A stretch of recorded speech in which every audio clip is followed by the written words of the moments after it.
SENSESPACE. Really, really happy to be joined today by Matthew Segall. Matt has been connecting with a number of the kind of friends and sister projects of mine in the liminal web, like Cadella's Philosophy Portal and Tim Adlin's Voicecraft and John Vervaeke and Brendan Graham Dempsey, and really showing up for this conversation around metamodern Christianity, amongst many other topics. He's the associate professor of philosophy at CIIS in the program of philosophy, cosmology, and consciousness, which I could not think of a more dope sounding academic program. I think I'm going to have to go and look into that further myself. But it's great to have you today, Matt, and to be launching off this new series, this new inquiry. So I'll say a little bit more about that, but it's great to have you here.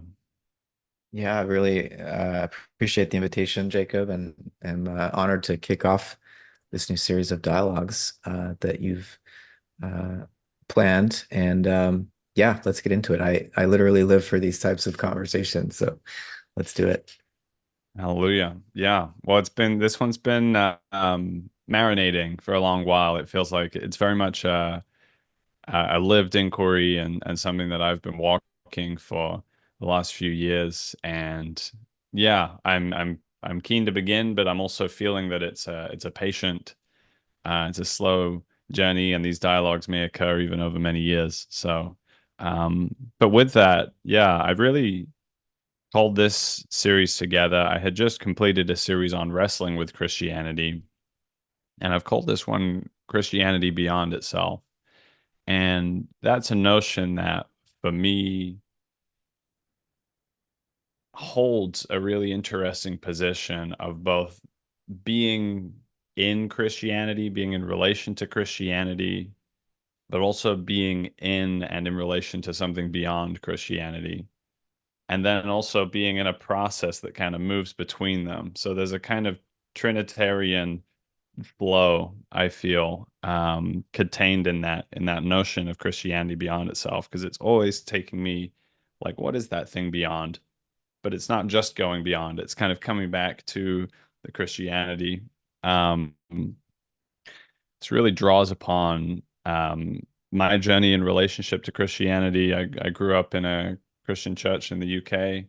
My dad was regularly emceeing as a minister and a Christian counselor, and I was around lots of young Christians and lots of prayer when I was younger.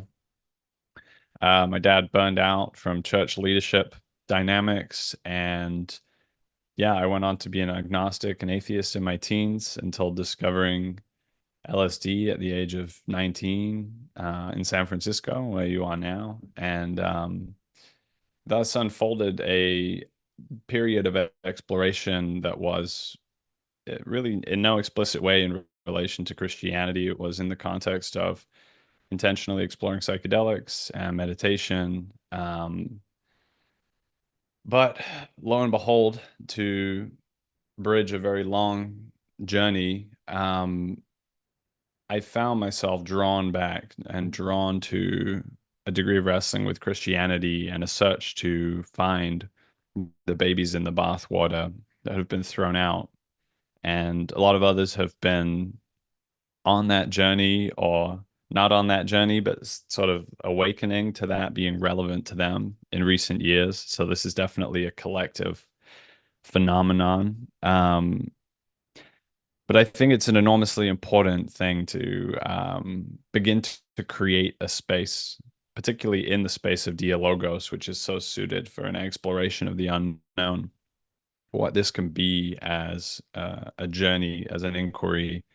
Um, Much more to say. I'd really love to touch on Christianity as an evolutionary phenomenon, particularly in light of the work of Teilhard de Chardin, and also how this like these visions of a church, a body of community that is able to both hold some essence of Christ consciousness, of a Christ spirit, but is not dogged in the same kind of way, is able to kind of move beyond the mental walls of Christianity, as a set of ideas and a cultural communal conditioning and things like that. So with that, Matthew, I'd love to hear like where you're at with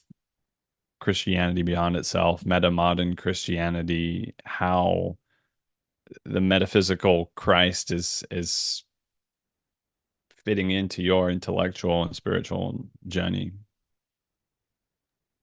Yeah, appreciate that framing, and I love this title, Christianity Beyond Itself.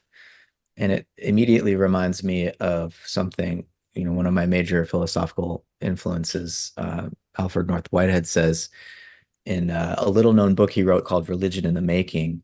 He's comparing Christianity and Buddhism, among other things, in that book, and says that while they both share a desire to kind of understand metaphysically uh, the mystery of our existence, they seek a rational account. And Whitehead thinks that's important for the evolution of religion, that it should eventually arrive at a place where it's trying to understand logically and scientifically uh, the experiential basis that might be in revelation, or it might be in some kind of non-dual experience, or what have you, but to really rationalize that. And he says, though, that what makes Christianity unique is that it's really um, a profoundly transformative experience seeking a metaphysics, whereas he thinks Buddhism is more of a metaphysics seeking translation into culture.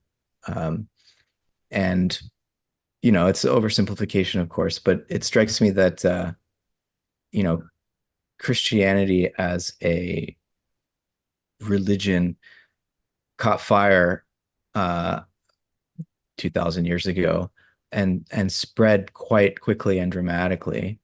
Um, and that the event which is supposed to have sparked this is quite bizarre on many levels. I mean, there are mythical sort of motifs that you can see repeating the dying and rising God and these things. And so it's not totally out of the blue.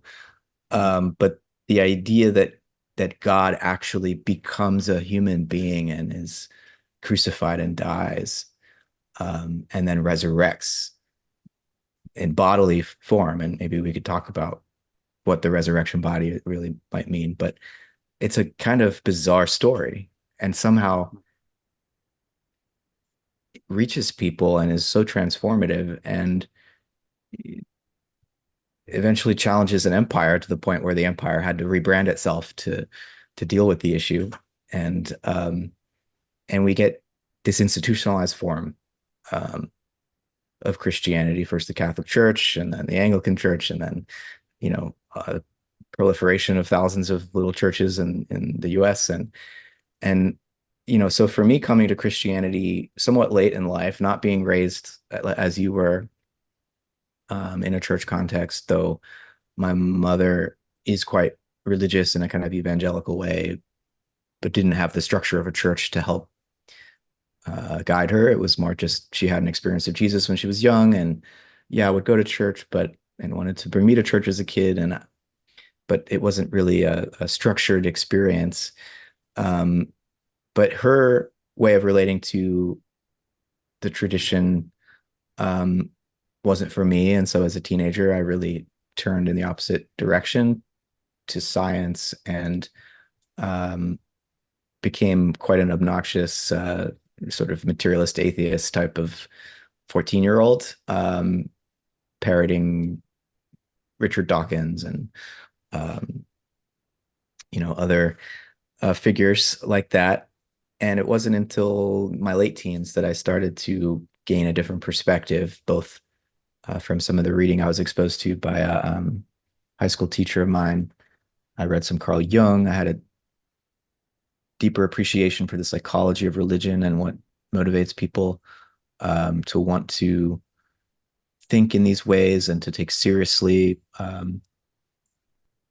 the story of Christ, Jesus Christ, and then yeah, it was a psychedelic experience actually, and I've written a little bit about this that um, after I had been exposed to some broader perspectives on, like, say, Asian religions and got really interested in Buddhism, I had still rejected Christianity, but as a 19-year-old, um, at the time, thinking of myself as a Buddhist, trying to practice meditation and really get serious about this spiritual transformative process, um, I ate maybe 3.5 grams of psilocybin mushrooms one night and just was in my room planning on journaling and maybe listening to some music. And within 45 minutes, had this, it's hard to describe, an encounter with the Christ being.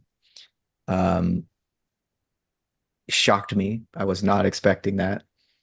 And I mean, I could try to go into more detail around that, but let's just say it was this powerful, very unexpected encounter. And I can use Jungian language to describe it as the archetype of the self, if that helps people understand. But it really did feel like the face of Christ as I imagine it, or as my unconscious constructs it, or this real spiritual being decided to pay me a visit. I at the time it felt like that. It felt very real, and in retrospect, I can put it in archetypal psychological terms just to communicate about it. But that led me on a very different journey, looking again at um, the history of Christianity and the history of um, mysticism in the West, and this more esoteric reading that I continue to study and appreciate today. And the challenge, though, is dealing with all the ways that the institutionalization of this uh, teaching and this being, the Christ, has, I think, to some degree, obscured the significance of this event, the incarnation. And in other ways, the structure provided by these institutions is very important, but I have found it important to be able to refer to the Christ being as something that's not simply reducible to a particular religion, right? As important as the historical continuity and inheriting the memory and the teachings, um, and the rituals, I don't mean to dismiss all of that, but I also think it's very easy to uh, dilute the significance of this ontological power. You call it love if you don't want to use Christ, but the name is less important to me. But there is this real being, I think, that I have felt and do feel, and you don't have to be a Christian to feel that. Um, and I think that is a subtle point, a subtle distinction to make. But it becomes really important when we start to think about, in a meta modern context, say how to be pluralistic in our affirmation of a particular, what can seem, at least initially, as a particular tradition, choosing one tradition over another tradition, because I'm still very committed to pluralism. And you know, Buddhism is still an important uh, source of orientation for me, even after this experience and the coming back around to, really look again at um, the history of Christianity and to, try to relate to this being, this Christ being. Um, and I still struggle with ways to language this. Hopefully, what I'm sharing here is coherent as a launching point. But it's very interesting to notice now in the last several months or 6 months or so how many uh, public intellectuals are converting. public figures are converting to Christianity and sometimes more orthodox forms of it. And I'm not always sure to what extent there's a it's a sort of reactionary movement back to a pre-modern understanding versus a potentially metamodern understanding of what even religion is and how we integrate these things culturally and socially and politically. Um, but something is happening, and I'm very interested in being involved in the conversation as we sort out what is happening. But for me, this conversion experience, which it was something like that, happened when I was 19 back in 2005. And I didn't talk much about it because it was kind of awkward. Um, Now it seems, at least in our little corner of the internet, that it's cool again to be Christian, but it wasn't so much the case, 20 years ago. So it's interesting times. No, it was not. Yeah. Wow. Um, I really am glad to root this conversation in direct experience. I want that to be a key piece underlying whatever kind of conceptual formulations that we throw up to helpfully navigate this. But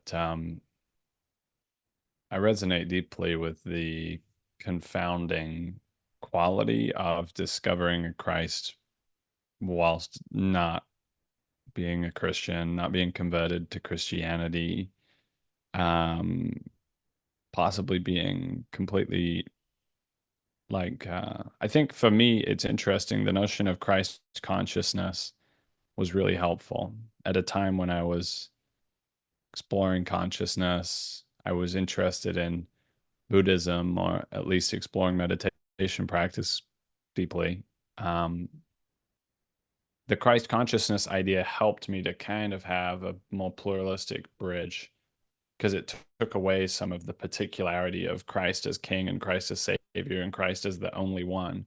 And it said, what if this Jesus person was somebody who had attained Christ nature in the same way that the Buddha person attains Buddha nature? And I don't know that I'm necessarily in the same place now, but at that time, that was really helpful piece. It's kind of an opening notion. And I think for people who are outside of any Christian context, that can be a really useful puzzle piece. But then getting to the point 2 years ago, after having been curious, found solace in churches, often meditated in churches. Um, I had this experience during a period of crisis and a relationship breakup that these kinds of visions came through to me in my kind of closed third eye space of this obviously Christ Jesus person, and a sense of great peace came with that. And that for me was inexplicable and strange and occurred a number of times, particularly during very difficult times um, of struggle or in prayer, and just having during that period a number of occasions of feeling a presence coming, and just like even the gaze, like the encounter, the vision of the face, um so beyond mystifying that it kind of just like saturate the whole whatever state and field of experience I was in is immediately transformed, because it's very clearly not uh, it has a very different felt quality to a vision or an idea of a person or an idea of an encounter, or if I like think about my idea of the Buddha, to if I'm meditating and I feel like the Buddha like coming in through my conscious, like coming through the ground of my awareness to meet me. Um, so that's also my that sort of numinal non it's not a experience that's conditioned by a particular theological stance, but I didn't buy into a particular Christian path at that point. So,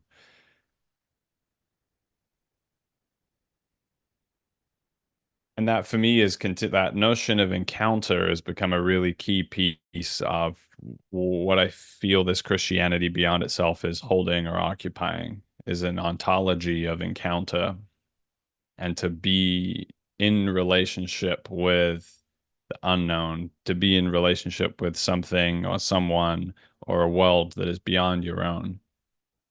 And that's actually in some sense where, like, in order to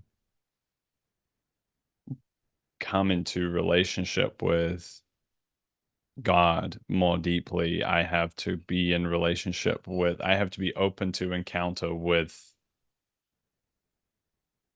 something quite beyond myself. I have to actually make space for that. And when I feel into the quality and flavor of a lot of contemporary Christianity, there's more of an ontology of propagation. Um, there's more of a missionary posture. There's more of a sense of instrumental listening, like listening as a positional role of providing care. And like, I want to hear about your journey, but I don't want to be I'm not entering a space where I could be fundamentally transformed by this dialogue or this encounter. Uh, and that's the dialogos space. That's the space of real encounter for me. And so just, I mean, I wasn't sort of planning this prior, but I see a connection there almost, that the capacity to have the direct encounter with the numinousness of the Christ person, the the personalized avatar of the divine, which shows up for me with a Christ-like quality, is connected to my openness to the numinous encounter with the stranger, with the other, and my capacity to do that is kind of a practiced ability.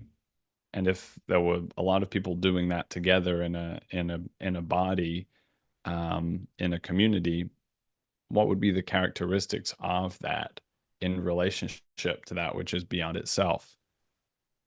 Relative to, we have a good message and we want to get everybody to come and participate in what we have, and it's all love and welcome, but the welcome is sort of conditioned upon joining this very particular, and I would say quite limited vibe, that we're creating inside of church.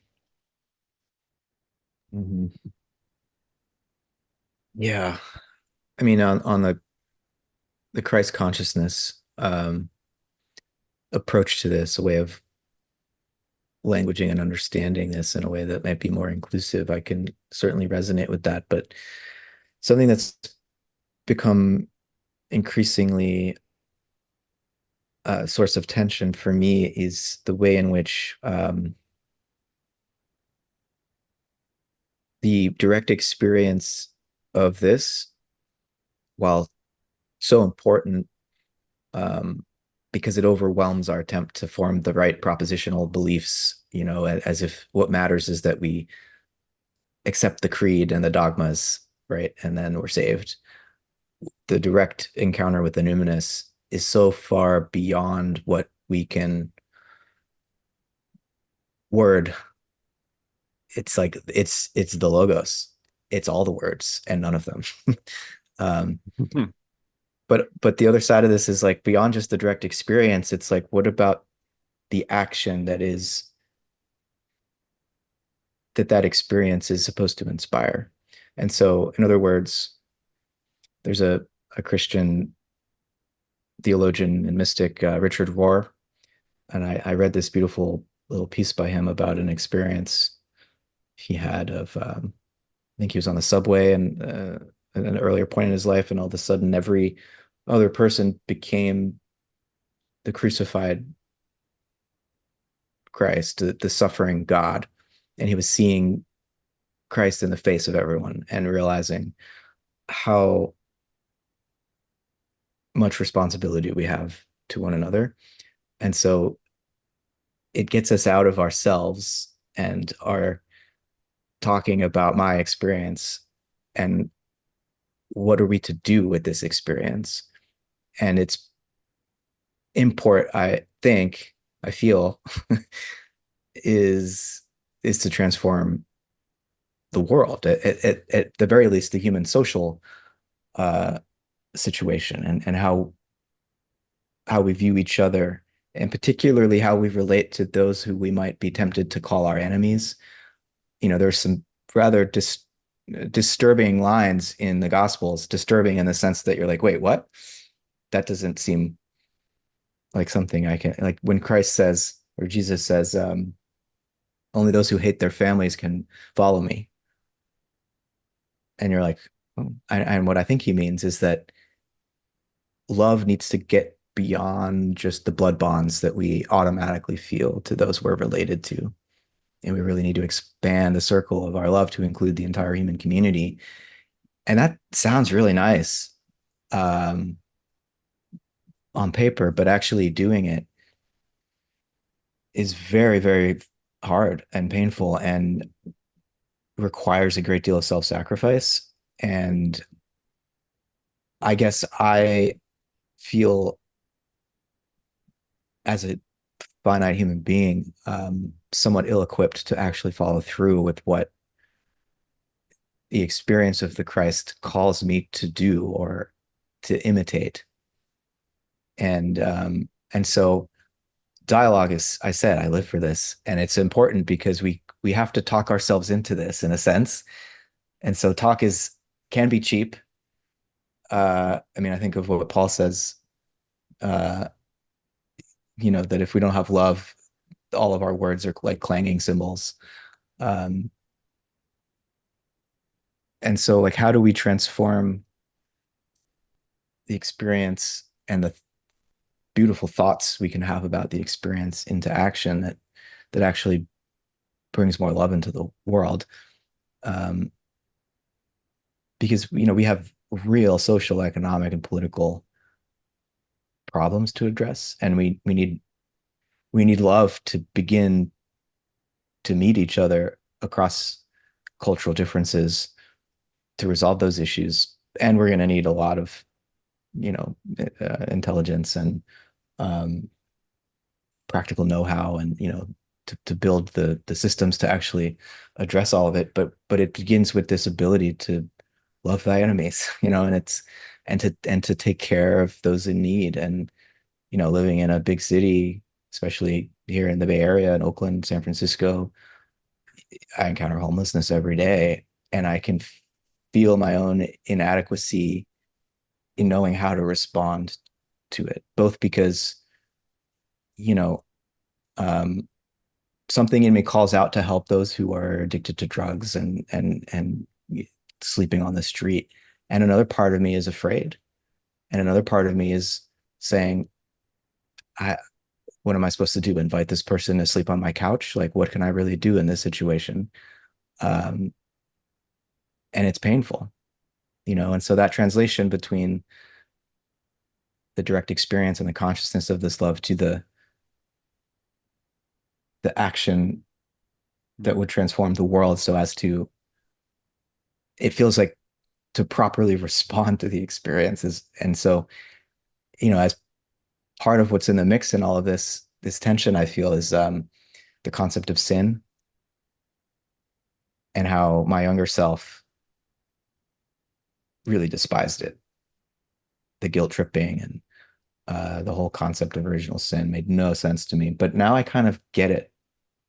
It's a way of marking our incapacity a lot of the time to live up to this love that we can feel in these Christ consciousness moments.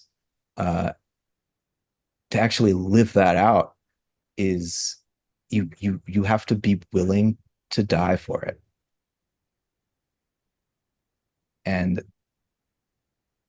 I often am not, in my day-to-day life, admittedly.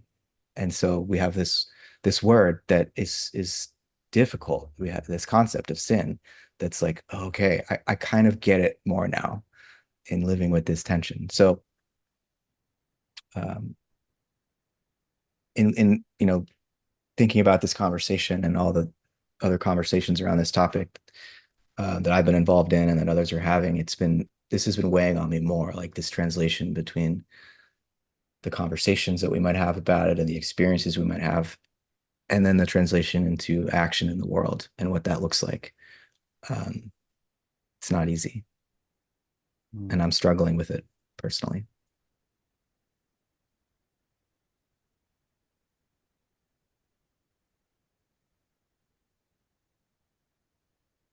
Yeah, it strikes me that what's present here in relation to the Christ or the mystical experience is, true also of the psychedelic experience, and the integration of those kinds of experiences as well, being something that huge swathes of people are having right now. Um, but like that Christ experience, it is kind of a seed.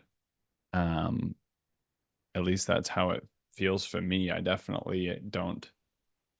I've never. I've had many utterly transformative experiences, but I've never been utterly completely transformed by them. It feels more like a depth charge at the bottom of the sea of my psyche that then has to like ripple through over months and years and be something that I can very slowly start to actually remember at an embodied level. Can I remember? Can I occupy my reality from that standpoint? And I think things like prayer are very tried and tested ways to do that if approached at an essential level.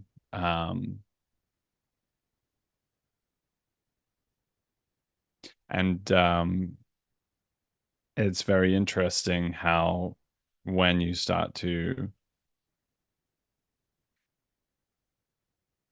well, for me, a lot of my Christianity is well, it's inseparable from what I've learned from psychedelic experiences, particularly experiences with ayahuasca in the last couple of years. And in that space, I've had realizations that suggest to me at a felt level that I've lived, I've experienced many, many different lifetimes. There is an I within me that also shows up in many, many, many different lives, many different circumstances, many different qualities of suffering. And that in addition to that, there's a kind of strange, mysterious teleological outplaying of each of those towards a realization of a Christ reality. But whether that actually occurs in every lifetime, I don't know. Maybe that takes many, many, many iterations. But in any case, I find myself more drawn to the homeless. I haven't been striking up conversations with homeless people, but my salience landscape has definitely shifted. And so when I walk and I see one, I'm like drawn. There's like a drawing gaze of care towards them. And sometimes I'll like kind of send a silent blessing towards that person.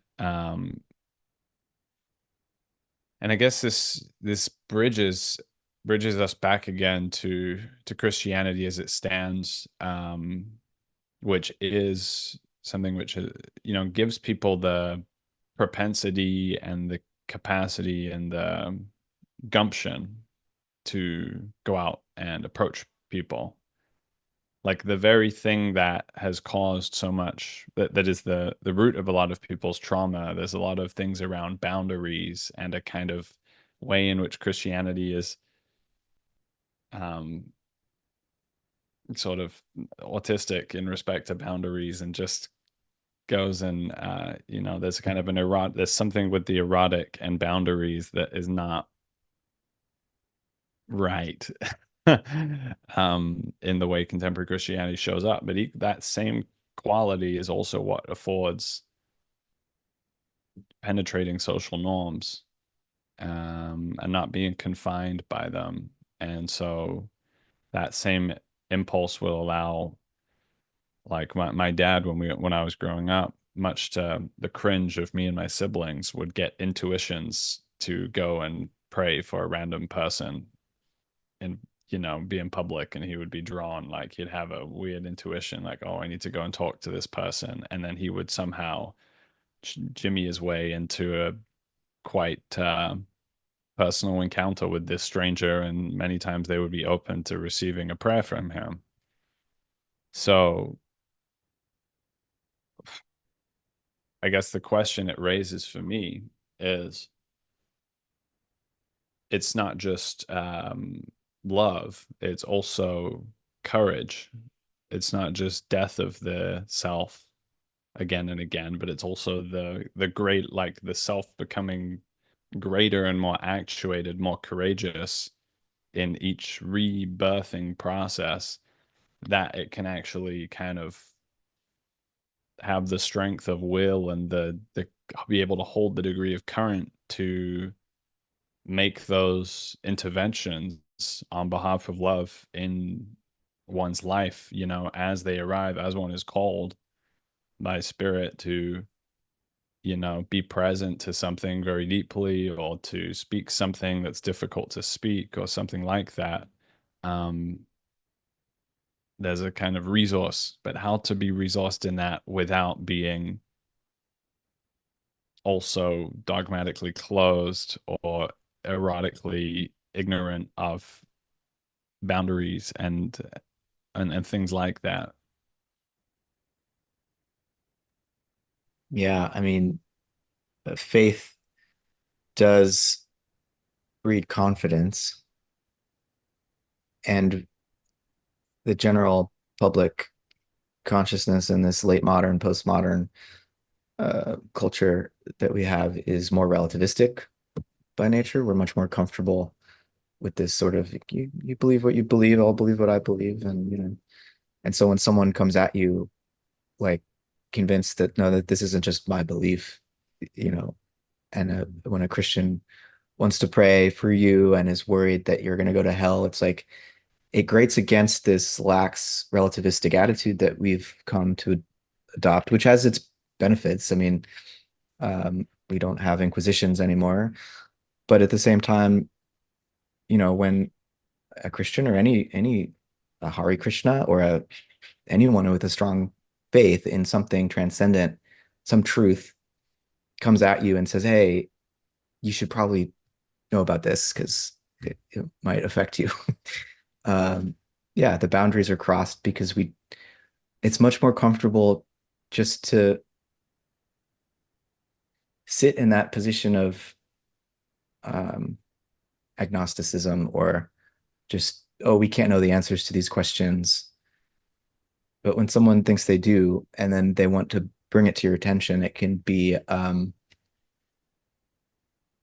yeah, really, really annoying. I mean, it sounds like in this case of your father's practice, that most of the time the people were receptive. Um, Maybe that just speaks to his personality and the way he would offer that. But um, there are people who at the lake near me here on the weekends will just set up shop with a loudspeaker and preach. And I don't know how effective it is. There doesn't seem to be much interest among those around. Um, but it takes a lot of confidence to do something like that. And it really does cut against, yeah, this um, comfort level that the general culture has around just basically being agnostic and like not being embarrassed by the idea that there might actually be a truth independent of our cultural projections. And that's troubling because I think there is something to be known about the spiritual uh, dimension of reality. There's something to be known about death and what happens when we die and after we are dead. I don't claim to know with any precision, but I think we can know. And I'm increasingly suspicious of the lax attitude that it's kind of more or less contemporary liberal cultural milieu encourages us to have about these questions because they really matter um, for how we construct our lives and what we value. And so I think it's a dereliction of our um, instinct as human beings and our calling as human beings to respond to our situation with openness and love. And for me, faith just means it's not a certain belief in some proposition. It's an openness to experience and an openness to reality. And, was it St. Anselm, I think, who said, Christianity is faith seeking understanding. And so in response to um, the fact that we exist, you know, I personally feel that every human being, if they're not dramatized at some point in childhood, wants to continue to respond to this fundamental emotion that we all feel as children, wonder, and to respond to that with curiosity and a sense of its importance, that there's something to be known here, and that our life should be oriented around not figuring it out once and for all, but pursuing the answer. And so much of our culture nowadays, it just inculcates um, sort of lax attitude about that laziness, intellectual laziness, and moral laziness, especially um, because we don't want to offend people. But if I don't believe in like a literal hell, but I do think that a life lived out of alignment with love, that when we do die, I think there is a kind of purging process which occurs, that and we kind of relive um, our lives and see more clearly the effects of our actions and our non-actions, and um, that can be a kind of hell if you've never considered and taken that kind of moral perspective on your life prior to the moment of death. I think that moment and that process could be quite difficult and painful. And so I understand, I'm not one who likes to go out and shout in the streets about these things. I've got YouTube for that, I guess. But these are urgent questions, and so we, I'm glad to see this increasing openness to having these conversations and the increasing recognition that there's no neutral ground here. There's no, you know, there's a difference between pretending you have certain knowledge of how all this works uh, and just being open to the fact that there is something to be known. And I'm increasingly frustrated with a kind of the claim of standing on neutral ground. There's no neutral ground on these questions. We all um, are alive. We make decisions. We affect others. Each of us is gonna die, and we're you mentioned the evolutionary context here. Uh, I view the whole of the universe as a process of evolution, and the human being has a very important. Each one of us has a very important role to play in that evolutionary process, and the aim seems to me to be beauty and love and deeper, richer communion. And each one of us in the course of our lives and every day with each decision that we make is either furthering that evolutionary process or holding it back. And that's a serious task that we're faced with. And as a species, I think our time is a time of tremendous distraction and myopia and a contraction of, I mean, we like to say we're in a scientific age. We know more about the universe than we've ever known before. And in a sense, we know more about some part of the universe than we've ever known before, but we've forgotten so much of what I think earlier um, cultures recognized. Maybe we know more about the physical world. We know much less about the moral dimension of reality than we ever have before. We have such a truncated vision um, as a result of consumerism, materialism, and all these things that distract us. Um, and so there's urgency. I feel a great deal of urgency here, and um, I think of myself as a relational person who understands social cues and doesn't want to unnecessarily offend or upset other people. But I also think it's important to find ways of disrupting our habitual patterns of thought and action. And so I'm always looking for provocative ways of doing that draw people in rather than chase them away. So that's kind of my Mm-hmm. aim at this point. I want to pick up on that neutral ground idea,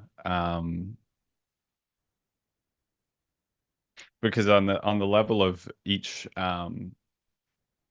individual, I agree. Like just living in a kind of secular, pluralistic, and relativistic universe isn't a neutral claim on reality. It's just it's a claim that there isn't anything more, perhaps. There's always a metaphysical assertion in somebody's worldview. It's just that some of those can be the assertion that there is no metaphysics beyond what they're experiencing, and that's also an assertion. Um, but I think there's something about um, sense space and what I'm trying to call forward is it's not a neutral ground, but it's kind of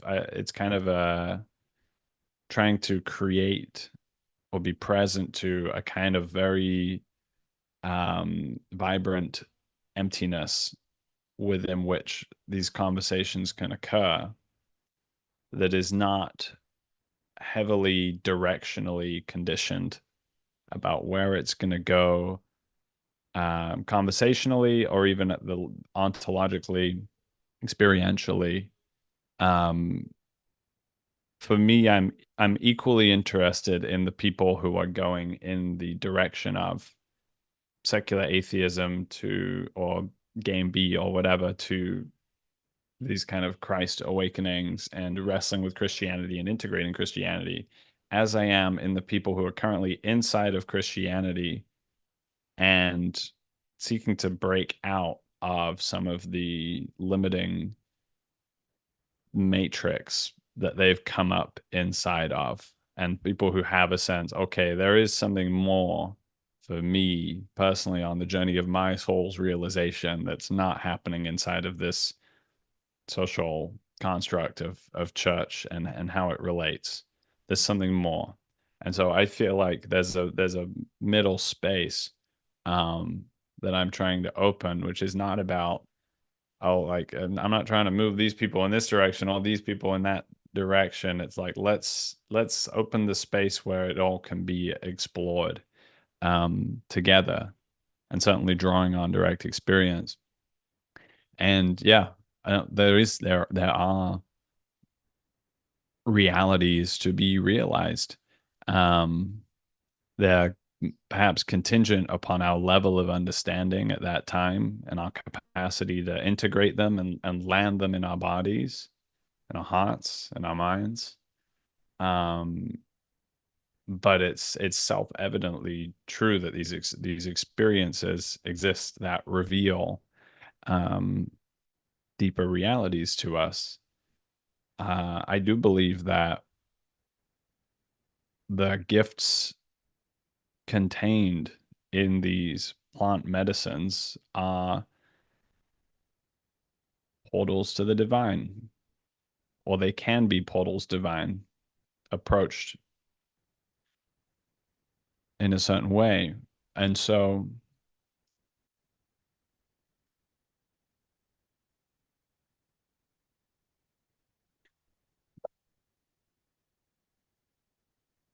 we're in a crisis moment. We're in some sort of change that is so vast in scale that the way evolution seems to show up is everything falling apart and coming to the end of days. And there is, without a doubt, a necessity for deep collective resourcing in order to be able to address that, that goes much deeper than globalized forms of organization or organizations or politics or political ideologies, but this kind of common soul and animating spirit that Talihad talks about so poetically. And it seems to me that the Christianity is like a huge, huge piece that's kind of like under the surface of our current collective awareness in the West. And like, how can we possibly be rooted down sufficiently to kind of like branch into the next phase if we're in this, like, we're just kind of in denial of this whole architecture that's been underneath us and this way of life and these spiritual technologies and resources. So obviously there's um like wisdom in what was being practiced and upheld, and also human pathology wrapped up in it. Um,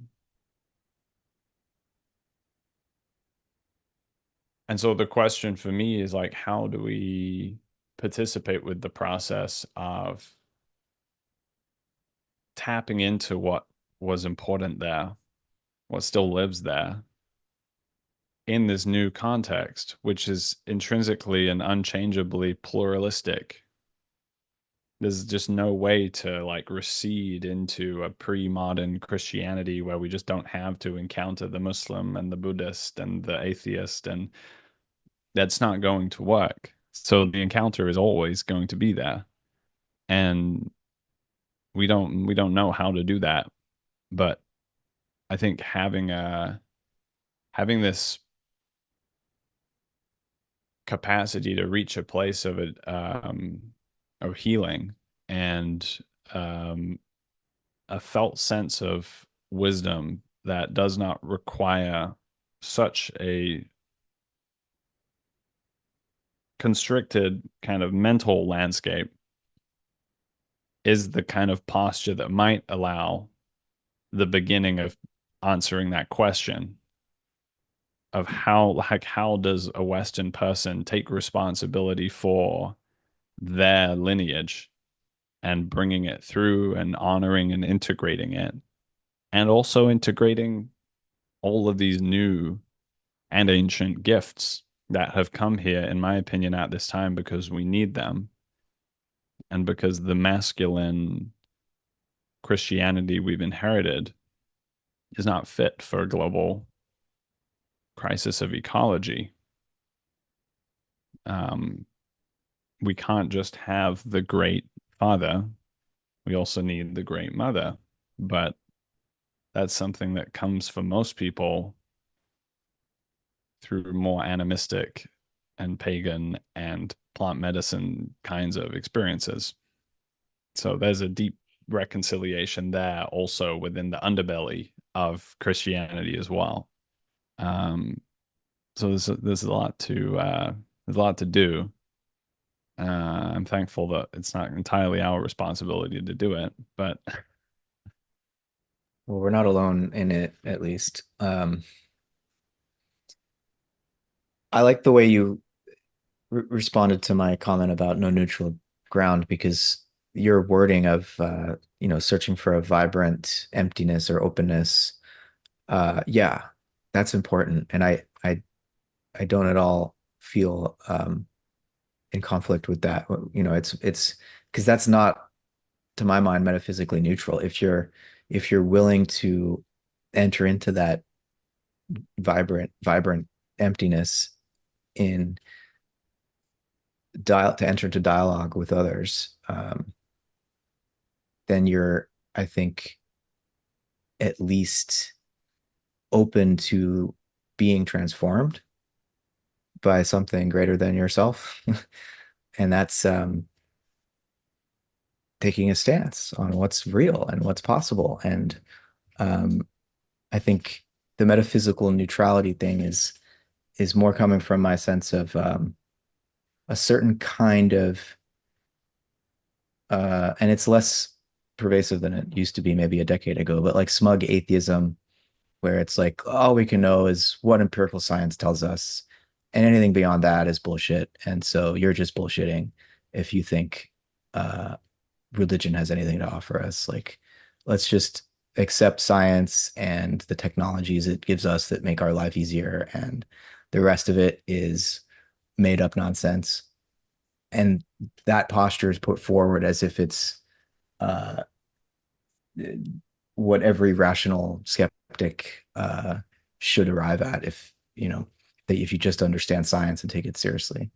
And that sort of a posture frustrates me, but it's less and less common because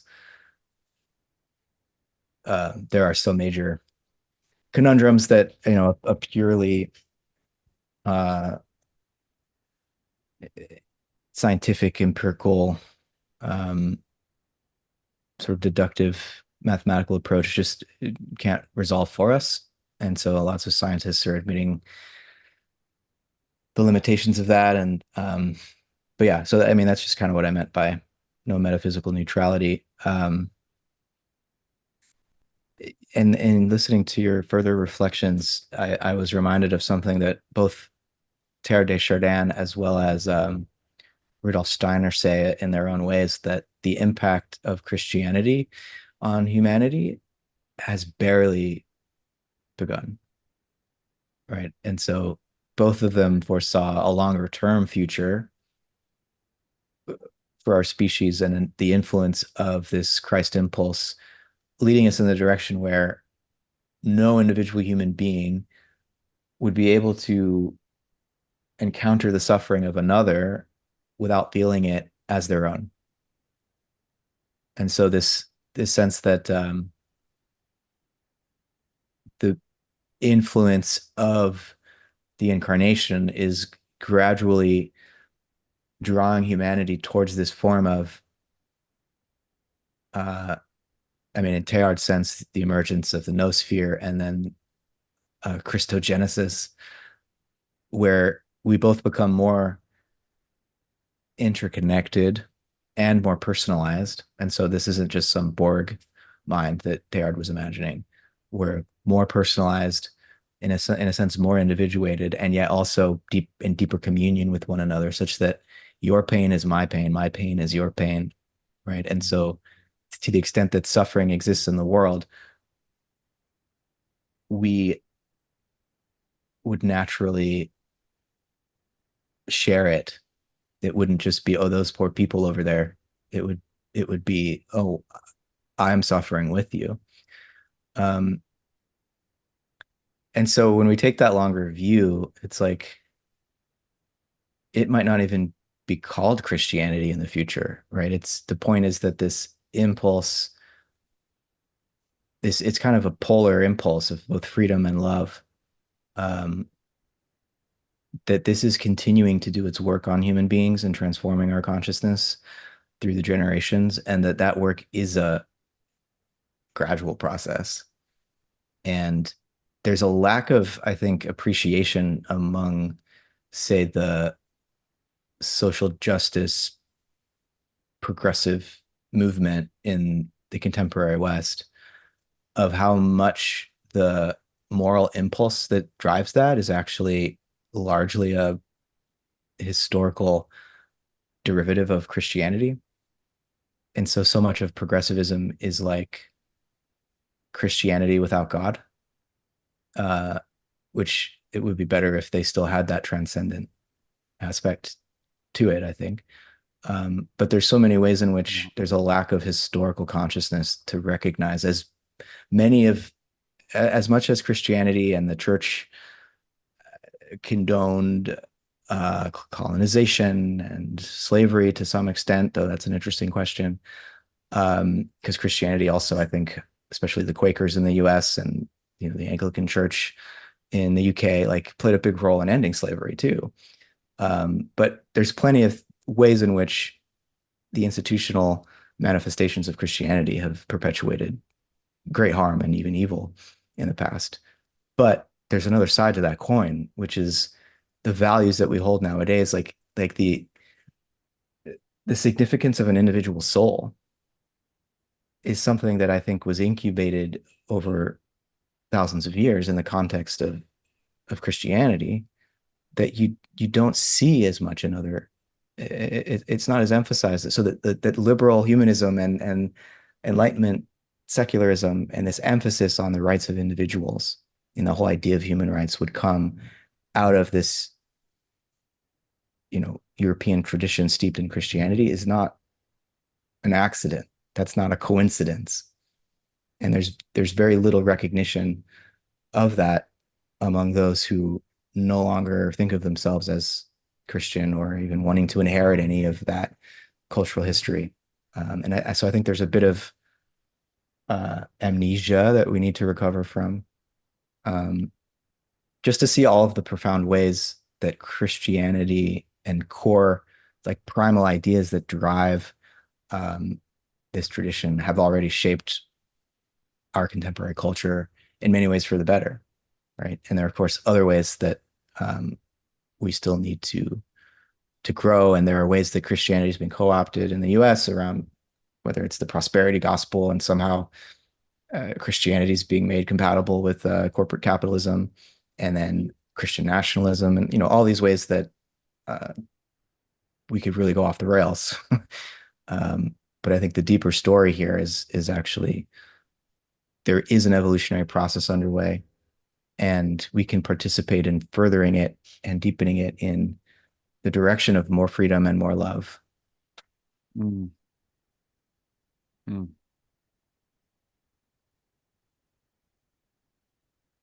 That was wonderful. That's another piece. That's another kind of, as I stated before, that kind of like medieval masculine Christianity that kind of crushed the paganism and crushed the feminine and the relationship to the land. That's one of the key tension blocks I identify. But more contemporaneously, I think the split between um, mm, conservative Christianity and the LGBT progressive woke movement, like you can't address that without understanding the first, as you've said, that Marxism and social justice impulses but have Christian roots, and also that like there's something that needs to shift here to get beyond this current gridlock. And I think part of it is like obviously there's trauma to be healed. Um, and then there's also a Christian relationship to the erotic that I think there's an evolution to occur there. There's a new place to stand in which a person who is queer or gay or in erotic celebration of life is able to also find themselves in deep accordance and alignment with a shared spirit and a Christological spirit, and is able to come into a space of shared reverence and communion with others. And right now, that's not possible. And so you have a kind of exclusivist, more Christian side, and whilst I think the whole like Hollywood is satanic and woke is low key satanic thing that's floating around on Twitter, that's a little bit of it. That's quite extreme. but there is a degree to which the progressive and LGBT side does like profane. Like there's a lot of sticking Taylor Swift on Virgin Mary candles, and like there's a need to kind of attack or profane and reduce the image of the other. And I think underneath there's something kind of a little bit rotten underneath that to be addressed. So that these are great prospects, and actually they're existential to our culture and our nations and societies to be able to address those seemingly seething and unresolvable separations requires the transformation of what it even means for Christianity to be. Um, and that's very, very encouraging. The other piece that what you were speaking to brought up for me was the recognition that the work of recognizing suffering and coming into sympathy, in the deeper sense of that, the Teilhard sense of sympathy, is that it's not just a horizontal process. It's not just coming into relation with what's happening now in another part of the world, because my relationship to that is conditioned by collective trauma, which is more vertical. And this is something I take a lot from the work of Thomas Hubel, who really is pioneering a process of collective presencing and healing that is mystical in nature, that is developing a kind of science of a new science of collective healing. It's not in any way explicitly Christian, but you could say it's doing the work of Christ also. Um, and what that suggests is that the work of Christ is both horizontal and vertical, in that it has to work on what's already transpired. And so, just to paint that picture, if you think that Christianity has kind of died and now there's like a resurrection occurring, which is the ultimate expression of the true spirit of Christianity, is for the thing itself to completely die unto itself, and then, for the sun to rise and in a new form. That all has to happen on top of the collective nightmare of the 20th century. And so there's some Christological locus point that is able to be sufficiently resourced in spirit in order to kind of send consciousness down into the dark of where we have been, and to be able to stand in all of that, I think is um in that standing place is both the vertical work and the horizontal work. And so the integrity with what has been in the past is the work that affords the integrity of being with the world as we meet it. And it also is kind of demanding of like you need something Christ-like in order to be able to send consciousness into the darkest corners of human experience, and to you know reconcile that or cleanse that, or integrate that in some way. Otherwise we just disassociate, and that you could say that that's where we are collectively, is like we've been on a really fucked up journey, and we've had to disassociate from a good chunk of what's occurred because we don't have the collective resource, and we didn't have the collective resource at the time of those wars and things occurring. So I know I'm bringing through like galactic sized chunks of the work right now, and I'm also hesitant to try and land too much in any given conversation in this series. But I wanted to bring those pieces forward because they really touched on what you were speaking to. Yeah, I mean to say a bit more about this idea that, contemporary progressivism is like Christianity without God, and the importance of that vertical dimension that's missing there. If you don't have that, um, the danger is that you end up in your social justice movement projecting the evil out onto the others. And I think what the Christ consciousness affords you, I'll say, is a realization that that evil is in each of us. And in fact, what actually plays the devil is the projection of it and the this fantasy we have that the evil's out there and that we can eliminate it if we get rid of these bad ideas or we get rid of these nasty capitalists or whatever it may be. Um, that leads to, yeah, maybe a revolution, which means going in a circle, and you'll just have new authoritarians in charge and a new form of oppression because you've missed the boat and you've tried to there's this great phrase that Eric Vogelin comes up with that people constantly misuse as though it's a positive thing. Immanentize the eschaton, taking something transcendent like heaven uh, and conflating it with the horizontal sphere and thinking that you could actually have heaven on earth in the form of what a communist society or something, that you could actually use politics to achieve a kind of spiritual, what's really a spiritual transformation. And it's not that we don't Mm.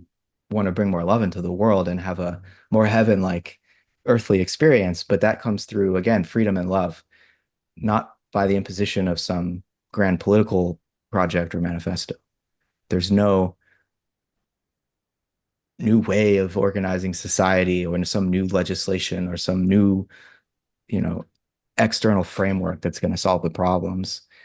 There's no new ideology that's going to solve the problems. It's much more close to home and a matter of the heart and a connection to a form of transcendent love that I think uh, steers us in the right direction and helps us avoid that externalization and projection of evil onto another. That's a very dangerous thing. I don't like it when progressives do it. I don't like it when reactionary conservatives do it. But we're seeing that split our society, and that leads in a very, very bad direction. Um, the other thing it's important to remember is that Jesus Christ was not a Christian. Mm-hmm. Mm-hmm. Um, this religion comes after him, and I think the early Christians um, were not nearly as patriarchal as the Roman Catholic Church was. And so this thing happens where the Roman Empire is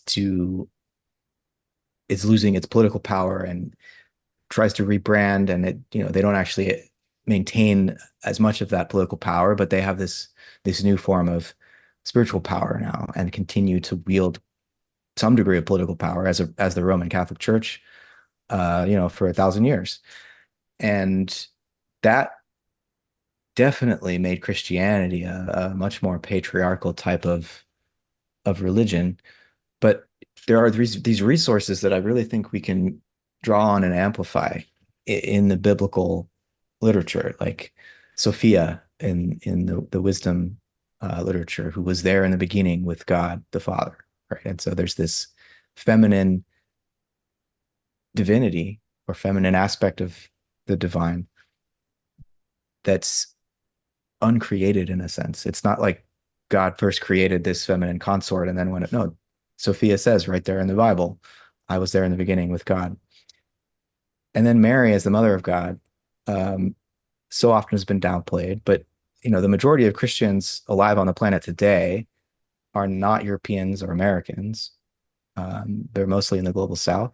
And the syncretism which has occurred there has really lifted up Mary Mm. um, as as a figure no less significant in terms of people's personal connection to the church.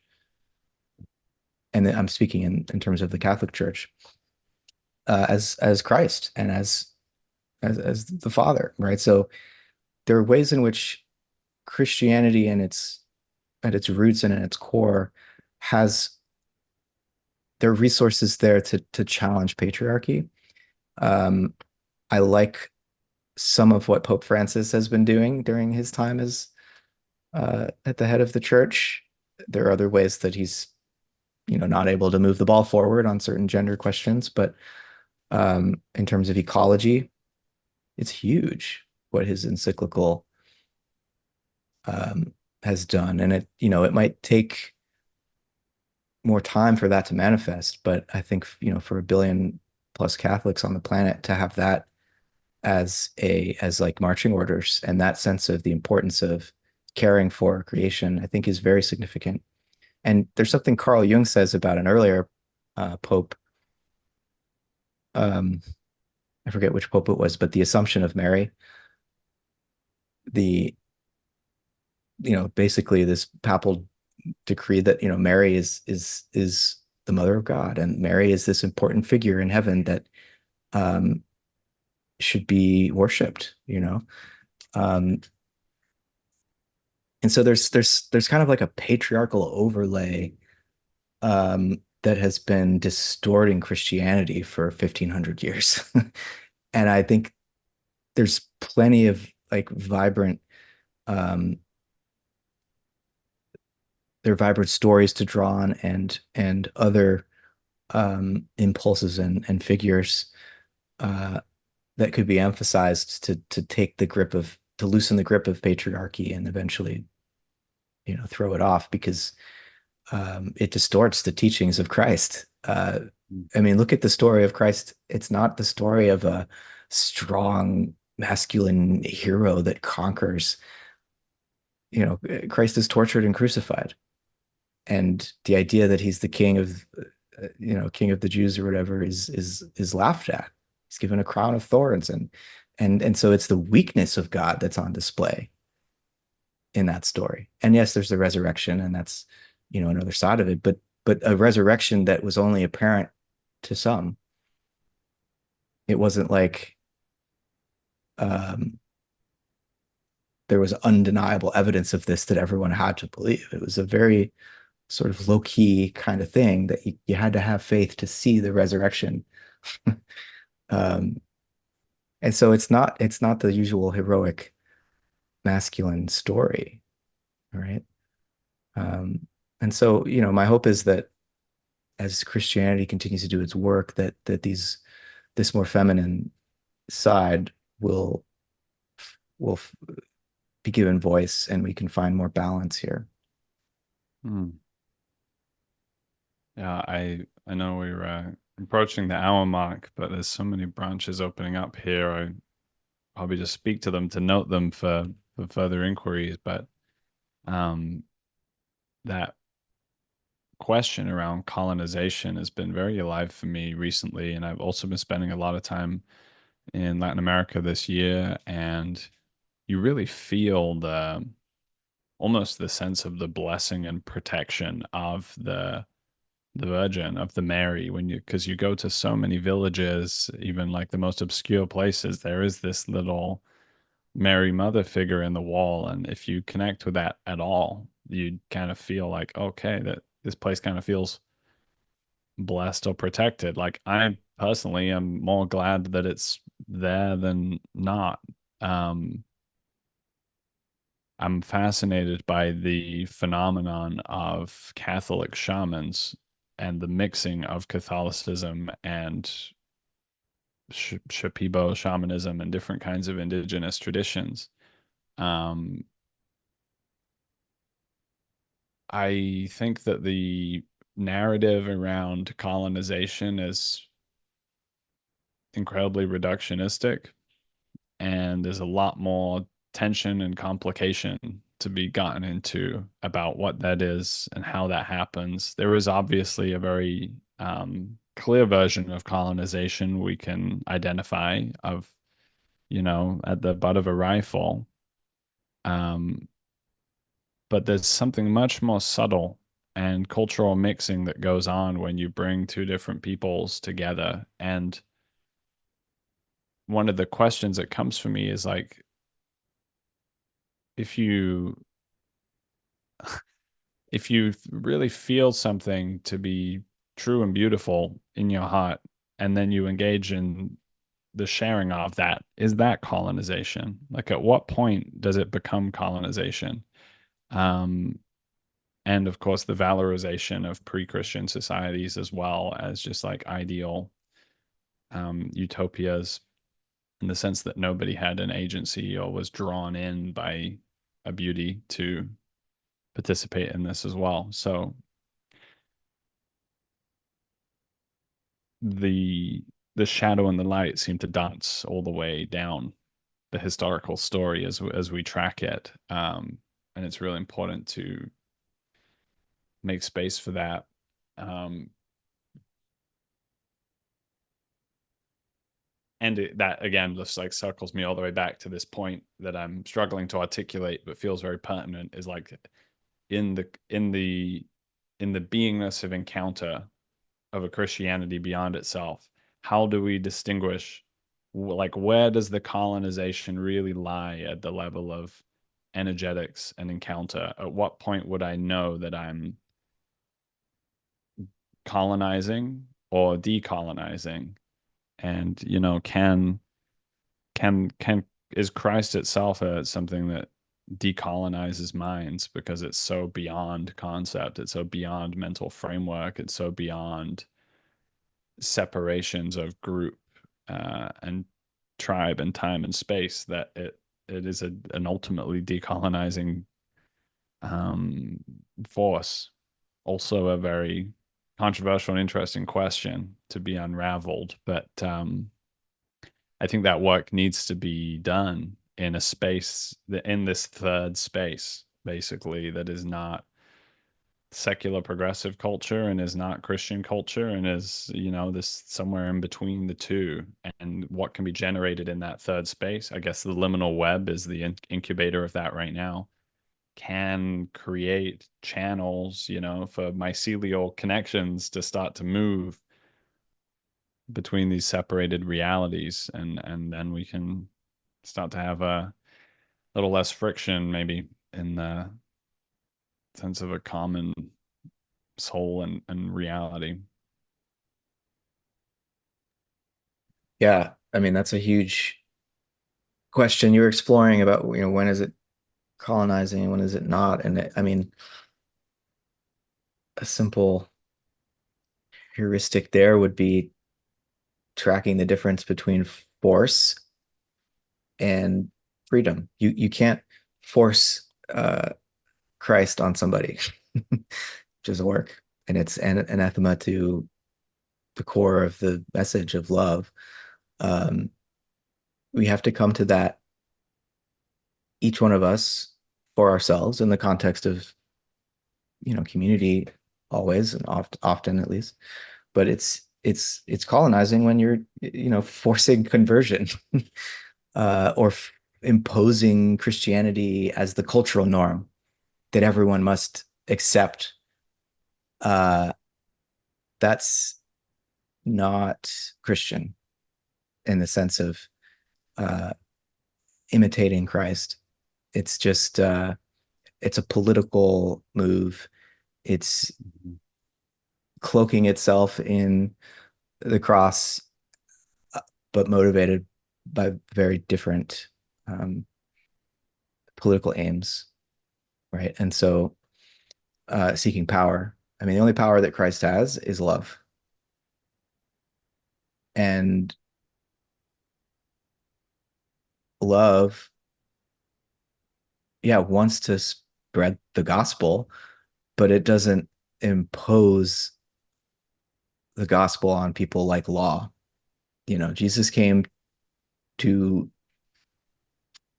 replace law with love. That's what he tells us he's doing. Um, so I think it's that simple on some level. If it's about force and power, political power, then it's not. You're not imitating Christ. You're colonizing. Whereas if you're trying to give people the Mm. opportunity to arrive at this insight of the Christ within themselves, or the deep divine love within themselves, then it's anti-colonial. It's decolonial. And the devil's in the details again, and how that plays out. in each historical situation. And what you're saying about colonization is that we would need a few hours to dig into that, I think. Yeah. But I hear you. I think uh, the conquistadors would not have had any success whatsoever without the disease that they brought initially, without any knowledge of it, and also that decimated the indigenous population. And also, there was a lot of unrest in the Aztec Empire, and people wanted to overthrow Montezuma, and so there were alliances. It was a messy situation, um, and the European nations were looking for gold and came to conquer. So we shouldn't pretend otherwise. But they also brought some priests and friars and monks with them who wanted to learn about the indigenous cultures and find a syncretic path forward, that would respect the local culture and find ways to make that translation and not just impose. Um, so it's a very complicated story that maybe we can revisit it sometime in the future. Matthew, it's been fantastic to have you on the podcast today. Really appreciate you coming through. I really appreciated the depth and pace of the conversation. And yeah, that you ultimately confirmed my recognition that this is a gargantuan conversational pilgrimage that I'm embarking on, and be very glad to have kicked it off with you and to have you return and weave your insight in at later stages. So, yeah, thank you very much. Yeah, my pleasure. I really appreciate this opportunity and look forward to seeing how this series unfolds. All right.